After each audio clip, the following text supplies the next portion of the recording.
Bonjour, comme la première vidéo de cette série a été un franc succès, eh bien j'en fais une deuxième sur une photo que l'on nous a demandé de commenter, donc celle-ci. Cette photo a été prise sur le mariage d'Anna et Quentin dans le Périgord en 2019. Elle a été prise au 14 mm, je vous dis les réglages tout de suite, 14 mm à f4 et au 180e de seconde. Le but principal de cette photo, c'était d'avoir absolument tout ce qui symbolise ce genre de moment sur la même photo. C'est-à-dire que je voulais la mariée, les invités, des sourires, je voulais les rubans, je voulais le bouquet, je voulais du mouvement et je voulais le moment précis où le ruban est coupé. La difficulté qu'il y a eu principalement sur la réalisation de cette prise de vue, c'est que Anna a décidé de fermer les yeux et de tourner en même temps que ses invités. Donc déjà, elle ne restait pas forcément stable, et moi, étant au 14 mm pour être le plus près possible d'elle, il fallait que je m'adapte à la façon dont elle bouge pour pas qu'on se percute. D'ailleurs, je pense qu'on s'est percuté plusieurs fois. Et il fallait que je tourne en même temps, tout en étant accroupi et en essayant de bien centrer la photo, parce que je voulais qu'elle soit centrée. L'autre difficulté, c'est que ce genre de moment, on aime bien l'avoir sous deux axes différents. Mais là, moi, étant donné que j'étais au 14 mm et que j'étais vraiment collé à Anna, ben Damien, il n'avait pas trop le choix que d'être loin sur un plan serré. Et donc lui, il était loin de l'action au 135 mm. Et ça donne ça.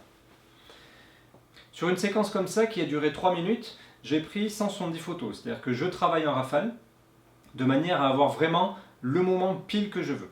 Et sur ces 170 photos, j'ai dû en livrer peut-être 5 ou 6, je vous mets le chiffre par là en haut. Pourquoi autant de photos? C'est pour être sûr d'avoir le moment précis, le moment où tout est parfait, où tout s'aligne parfaitement. Donc le 14 mm, pourquoi? D'habitude je travaille au 20 mm, mais là je voulais vraiment pouvoir être proche d'elle pour que la photo soit plus impactante, pour être vraiment dans l'action. Mais en étant proche d'elle, je voulais aussi avoir les invités, un maximum d'invités qui sourient, donc il fallait que la photo aussi soit prise au début de la séquence. Je voulais avoir les rubans, le bouquet et la mariée. Donc pour être prêt et avoir tout ça, il fallait que j'ai un très très grand angle. Donc j'ai choisi d'être à l'ultra grand angle. Donc c'était le 14-24 au 14 mm. Le 14-24 de chez Sigma bien sûr. Pourquoi f4?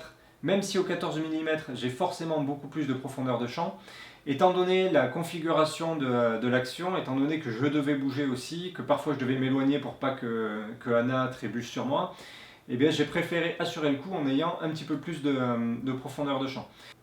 Au 190e de seconde, parce que je ne voulais pas avoir trop de bouger, mais je voulais quand même avoir un tout petit flou de mouvement dans ce qui va vite en fait. C'est-à-dire qu'on voit que dans le ruban, il y a un petit flou de mouvement, et on voit que dans les personnes qui tournent aussi, il y a un petit flou de mouvement. J'aurais aimé en avoir un petit peu plus, mais très franchement, ça aurait été très compliqué d'avoir une bonne photo si j'avais par exemple été au centième de seconde ou au 80e de seconde, étant donné que moi accroupi et tournant autour de Anna qui tournait elle-même, j'étais pas très stable. En ce qui concerne la post-production, elle a quand même été très simple, j'ai juste appliqué le preset de couleur que nous avons, redressé un petit peu l'image et recadré un tout petit chouïa. Le ciel était laiteux ce jour-là, à ce moment-là en tout cas, mais le soleil quand même transperçait bien à travers les nuages. Donc j'avais peur qu'il y ait des différences d'exposition entre le moment où elle serait face au soleil et le moment où elle serait dos au soleil. À ce moment-là, elle a plutôt le soleil qui vient de la gauche, on le voit un petit peu. Donc c'est pour ça que j'ai choisi volontairement de surexposer un petit peu la prise de vue, pour être sûr que quand elle serait dos au soleil, son visage soit quand même bien exposé, ce qui était pour moi le principal.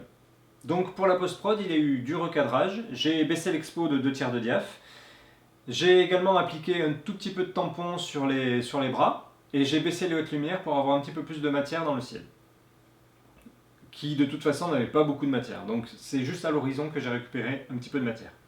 N'hésitez pas à poser des questions en commentaire, soit de la vidéo sur YouTube, soit sur notre Facebook. On vous y répondra avec plaisir. Et n'hésitez pas aussi à nous proposer d'autres photos pour les prochaines éditions de ce petit format court qui, j'espère, va durer 3-4 minutes au montage. On verra. Et n'oubliez pas d'aller voir sur notre site la page coaching, je vous la mets en description aussi. On propose du coaching pour les photographes pour améliorer votre prise de vue. Et coaching soit à la demi-journée, soit à la journée, soit à l'année. A très bientôt. A ciao. A ciao, c'est vachement bien. Je trouve que a ciao, pour une fin de vidéo, je trouve que c'est vraiment génial.